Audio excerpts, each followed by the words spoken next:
இன்னைக்கு நம்முடைய கிளாஸ்ல வந்து பாத்தீங்கன்னா B.Ed second year 4th semester அதுல வந்து பாத்தீங்கன்னா அனைவருக்குமான பள்ளியை உருவாக்கிடல் இந்த சப்ஜெக்ட்ல யூனிட் 4ல ஒரு முக்கியமான 10 மார்க் क्वेश्चन தான் இன்னைக்கு நாம பார்க்க போறோம். சரிங்களா? இந்த 10 மார்க் क्वेश्चन வந்து உங்களுக்கு எக்ஸாமுக்கு வரதுக்கான வாய்ப்பு அதிகமா இருக்கு. சோ இந்த 10 மார்க் क्वेश्चन வந்து நம்ம கிளாஸ்ல ஜாயின் எல்லாத்துக்கும் நான் நோட்ஸ் அனுப்பிச்சிருப்பேன். இந்த கிளாஸை ஒன் டைம் கவனிச்சிட்டு அதுக்கு பிறகு நான் அனுப்புற நோட்ஸ் எடுத்து படிங்க. ஒரு 5 மினிட்ஸ்ல இந்த 10 மார்க் क्वेश्चन நீங்க முடிச்சிடலாம். சரிங்களா? அது என்ன 10 மார்க் क्वेश्चन அதை நடத்துறதுக்கு முன்னாடி நம்மளுடைய கிளாஸ்ல புதுசா ஜாயின் பண்றதுக்கு நிறைய பேர் கால் பண்றீங்க. நம்மளுடைய கிளாஸ்ல நீங்க எப்படி ஜாயின் பண்ணணும்னா என்னுடைய மொபைல் நம்பர் 9159084262 இந்த நம்பருக்கு நீங்க கால் பண்ணுங்க. நம்மளுடைய கிளாஸ்ல நீங்க எப்படி ஜாயின் பண்ண சொல்லி நான் உங்களுக்கு டீடைலா சொல்லிடுவேன். அதே மாதிரி புதுசா ஜாயின் பண்ணவங்களுக்கும் நான் இதுவரைக்கும் நடந்த அந்த பழைய நோட்ஸ் எல்லாமே நான் உங்களுக்கு அனுப்பிச்சிடுவேன். ஓகே, இப்போ நம்ம சப்ஜெக்ட் போவோம். இப்போ பாருங்க, அது என்ன கேள்வி அப்படி பாத்தீங்கன்னா உள்ளடங்கிய வகுப்பறைகளுக்கான கற்பித்தல் உத்திகள். உள்ளடங்கிய வகுப்பறைகளுக்கான கற்பித்தல் உத்திகள். சரிங்களா? இந்த கேள்வியை பார்க்கறதுக்கு முன்னாடி ஃபர்ஸ்ட் வந்து பாருங்க, இந்த உள்ளடங்கிய அப்படின்ற வார்த்தைக்கு நம்ம என்ன அர்த்தம் அப்படின்னு தெரிஞ்சுக்கிட்டா இந்த கேள்வி ஈஸியா படிச்சிடலாம். சரிங்களா? இப்போ பாருங்க, உள்ளடங்கிய வகுப்பறை. அப்ப இதுல என்ன சொல்றாங்க? வகுப்பறையில யாரெல்லாம் உள்ளடங்கி இருப்பாங்க? இப்ப பாருங்க, ஒண்ணு பாருங்க, பலதரப்பட்ட மாணவர்கள். வகுப்பறையில வந்து பலதரப்பட்ட மாணவர்கள் வருவாங்க. ஒரு கிளாஸ் எடுத்துட்டீங்கன்னா நல்லா படிக்கிறவங்க தான் வருவான்னு சொல்ல முடியாது, பலதரப்பட்ட மாணவர்கள் வருவாங்க. அதே மாதிரி பாருங்க, கற்றல் திறமையில் வேறுபாடு உடையோர். நல்லா கவனிங்க, கற்றல் திறமையில் வேறுபாடு உடையனா ஆல்ரெடி சொன்ன மாதிரி தான். நல்லா படிக்கிறவங்க இருப்பான், அடுத்து சுமாரா படிக்கிறவங்க இருப்பான், அடுத்து ஆவரேஜா படிக்கிறவங்க இருப்பாங்க. அப்படி பலதரப்பட்ட மாணவர்கள் வருவாங்க. அடுத்து பாருங்க, பல்வேறு சமூக பின்னணி கொண்டோரும். பல்வேறு சமூக பின்னணியிலிருந்து வருவாங்க. பொருளாதார நிலைமையில கீழே இருப்பாங்க, பொருளாதார நிலைமையில ஆவரேஜா இருப்பாங்க, பொருளாதார நிலைமையில பெரிய ஆளா இருப்பாங்க. இப்படி பல்வேறு பின்னணி சமூக பின்னணியில இருந்து வகுப்பறைக்கு வர்றாங்க. சரிங்களா? இப்ப புரிஞ்சுச்சா? இந்த மாணவர்களா வர்றாங்க. இப்படி வர்ற மாணவர்கள் வந்து நல்லா கவனிச்சுங்க, இந்த இடத்துல நீங்க புரியணும். இப்படி வர்ற மாணவர்கள் வந்து பாத்தீங்கன்னா பாருங்க, குறைந்த அளவு உடல் குறைபாடு. இப்படி பலதரப்பட்ட மாணவர்கள் வர்றாங்க. அவங்களுக்கு ஏதாவது உடல் குறைபாடு இருக்கலாம், அது சரியா நடக்க முடியாம இருக்கலாம், கை சரியா இயக்காம இருக்கலாம், இந்த மாதிரி விஷயங்கள் இருக்கலாம். அதே மாதிரி பாருங்க, மிக குறைவான வகையில் பிற குறைபாடு, வேற ஏதாவது குறைபாடு இருக்கலாம், கிட்ட பார்வை இருக்கலாம், தூர பார்வை இருக்கலாம். அதான் பாருங்க, மிக குறைவான வகையில் பிற குறைபாடு. சரிங்களா? அடுத்து பாருங்க, சிற்சில சேவைகள் தேவைப்படுவோர். அதாவது சார் சேவைகள் தேவைப்படுவோர். இப்போ ஒரு ஊனமுற்றோர் வராங்க, அவங்களால படியில ஏற முடியாது, அவங்களுக்கு சாய்தள வசதி ஏற்படுத்தி தர்றோம். இப்ப கிளாஸ்ல வராங்க, அவங்க அந்த டேபிள்ல உட்கார முடியாது, அவங்களுக்கு உட்கார்ற மாதிரி சில வசதிகளை ஏற்படுத்தி தரணும். அதுதான் சேவைகள். அப்ப உள்ளடங்கிய அப்படின்றதுல எப்படிப்பட்ட மாணவர்களா வர்றாங்க, அவங்க என்னென்ன குறைபாடுகள் இருப்பாங்க, இருக்க வாய்ப்பு இருக்கு, இதெல்லாம் சேர்த்ததுதான் உள்ளடங்கிய வகுப்பறை. சரிங்களா? இப்ப வகுப்பறை எல்லாம் பிரிச்சுச்சா? சரி, இப்படிப்பட்ட மாணவர்களுக்கு நம்ம எப்படி சொல்லி கொடுக்கணும், அதுதான் பாருங்க கற்பித்தல் உத்திகள். பாருங்க, கற்பித்தல் உத்திகள். இப்படிப்பட்ட மாணவர்களுக்கு நம்ம எப்படி சொல்லி தரணும் அப்படின்னா 3 விஷயம் சொல்றாங்க. அவங்களுக்கு சொல்லி தரணும், எப்படி சொல்லி தரணும் அப்படின்னா 3 விஷயம் சொல்றாங்க. அதான் பாருங்க, ஒண்ணு பாருங்க, சக மாணவர்கள் பயிற்சி அளித்தல்.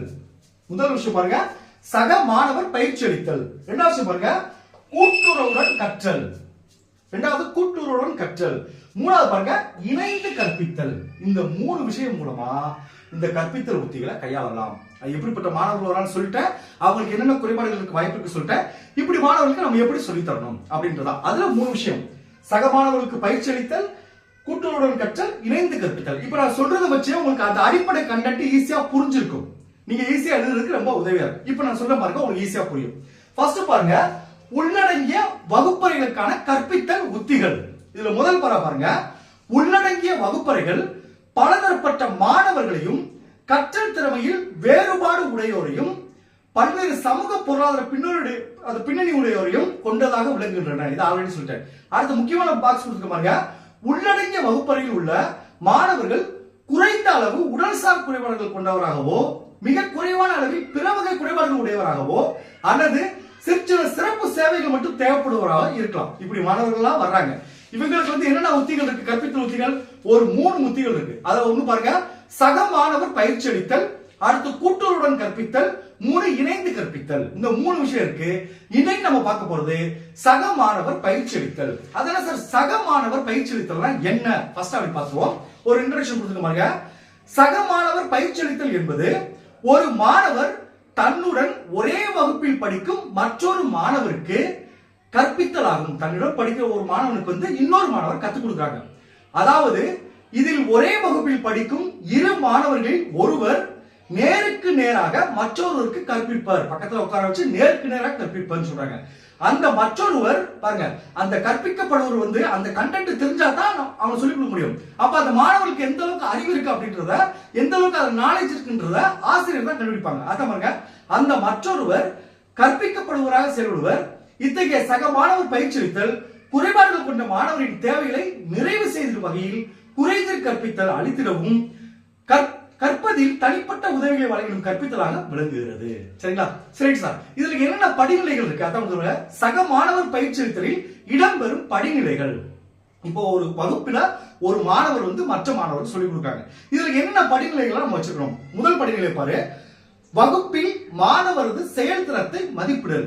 அந்த சொல்லிக் கொடுக்கிற மாணவர்கள் செயல்திறன் எப்படி இருக்கு மதிப்பிடணும். என்ன பாருங்க, வளர்ச்சியில் அனைத்து அம்சங்களிலும் மாணவரது செயல்திறன் எவ்வளவு உள்ளது என்பதை தெரிவிக்கும் விவர குறிப்புகளின் தொகுப்பை தயாரித்தல். ஒரு மாணவனுக்கு எந்த அளவுக்கு நாலேஜ் இருக்கு, இவன் இன்னொரு மாணவனுக்கு சொல்லிக் கொடுக்கிறதுக்கு அந்த மாணவர்களுக்கு என்ன திறமைகள் இருக்கு அதை அளவிடணும்னு சொல்றாங்க.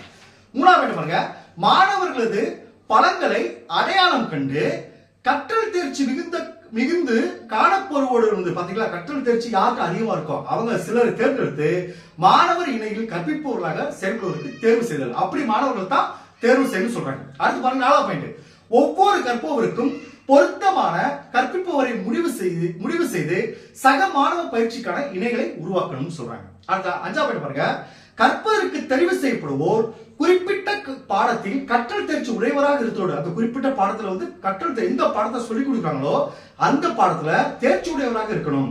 சிறிய அளவில் குறைபாடுகள் கொண்ட மாணவர்களுக்கு பாடக்கருத்துக்களை அவர் புரிந்து கொள்ளும் வகையில் கற்பிக்கும் திறனை பெற்றதல் அவசியமா சொல்றாங்க. அடுத்து 6வது பாயிண்ட் பாருங்க, கலை திட்டத்தை இணக்கமுள்ளதாக்கும் கற்பித்தல் பொருட்களை முன்கூட்டியே உருவாக்கி அவற்றை சக மாணவ கற்பவருக்கும் அளித்தல். சரிங்க, கற்பவருக்கும் அளித்தல் சொல்றாங்க. 7வது பாயிண்ட் பாருங்க, சிறப்பு தேவையுடைய மாணவர்களுக்கு கற்பித்திடும் பணியை திறம்பட மேற்கொள்வதற்கான குறுகிய பயிற்சியை சக மாணவ கற்பிப்போருக்கு ஏற்பாடு செய்யணும். அது சொல்லிக் கொடுக்கிற மாணவர்களுக்கு சிறப்பு பயிற்சி கொடுக்கணும் அப்படின்னு சொல்றாங்க. சரிங்களா? இந்த சொல்லிக் கொடுக்கறதுனால என்னென்ன நன்மைகள் இருக்கு? சக மாணவர் பயிற்சி அளித்தலின் நன்மைகள் கிட்டத்தட்ட பாத்தீங்கன்னா உங்களுக்கு 9 நன்மைகள் கொடுத்திருக்காங்க. முதல் நன்மை பாருங்க, சக மாணவர் பயிற்சி அளித்தல் திறன்களை செய்து பழகுவதற்கு வாய்ப்பளிக்கிறது. ஏன்னா மாணவர் சொல்லி கொடுக்க அவன் ஈஸியா கத்துக்கிறோம். ரெண்டாவது பாருங்க, செயல்திறம் குறித்த பின்னூட்டம் உடனடியாக, பின்னூட்டம் ஃபீட்பேக், அதாவது நீ சரியா பண்ணல, இனி இதை நீ புரிஞ்சுக்கணும் அப்படின்னு அவன் உடனே அவனுக்கு என்ன செய்யுது சொல்ல, அவன் கத்துக்கிறது தவறோ சரியான உடனே அவனுக்கு சொல்லப்படுறதுனால அந்த தவறு திருத்திக்கிறதுக்கு வாய்ப்பு இருக்குன்னு சொல்றாங்க. 3வது பாருங்க, சக மாணவர் பயிற்சி அளித்தலில் தவறுகள் உடனுக்குடன் திருத்தப்படுகின்றன. அடுத்து பாருங்க, 4வது பாருங்க, பயனுள்ள கற்றல் நடத்தைக்கு பயிற்சி அளிப்பவரை முழு மாதிரியாக திகழ்வர் அப்படின்னு சொல்றாங்க. 5வது பாருங்க, இது தனி நபரிடம் கவனம் செலுத்துவதற்கு முக்கியத்துவம் அளிக்கிறது. ஏன்னா ஒரு மாணவருக்கு தனித்தனியாக சொல்லிருக்காங்க, அப்படி இருப்ப அந்த மாணவர் பற்றி கவனம் பெற வாய்ப்பு இருக்குன்னு சொல்றாங்க. 6வது பாருங்க, இதில் பயிற்சி அளிப்பவர் தான் வழங்க வேண்டிய தகவலை மறு ஆய்வு செய்து அதனை பயிற்சி பெறுவோருக்கு சிறந்த முறையில் எவ்வாறு வழங்குவது என்பது குறித்து தீவிரமாக யோசிக்கிறார். இது கற்றல் குறித்த ஆழ்ந்த புரிதலை அவரிடம் ஏற்படுத்துகிறது. அடுத்து 7வது பாருங்க, இது சமூக ரீதியாக அனைவரையும் உள்ளடக்கிடும் செயல்பாடாக திகழ்கிறது. இதில் அனைவரும் பங்கு பெற்று பயனடையலாம் அப்படின்னு சொல்றாங்க. சரிங்களா? அடுத்து பாருங்க, 8வது பாருங்க, இது மிகவும் செலவு குறைந்த வழிமுறையாகும். ஏன்னா மாணவன் வச்சு மாணவர் சொல்லி தராங்க. அடுத்து லாஸ்ட் பாயிண்ட் பாருங்க, இது மாணவர்களிடம் தகவல் தொடர்பு திறன்கள், சமூகத்தன்மை, சகிப்புத்தன்மை, மற்றவர்களை அனுசரித்து போதல் போன்றவற்றை வளர்த்துகிறது. சோ இதுதான் என்ன கேட்டீங்கன்னா உங்களுக்கு சக மாணவர் பயிற்சி. இப்ப அடுத்த கிளாஸ்ல கூட்டுறவு கற்றலும் இணைந்து கற்றலும் அடுத்த கிளாஸ் பார்ப்போம். Okay, thank you students.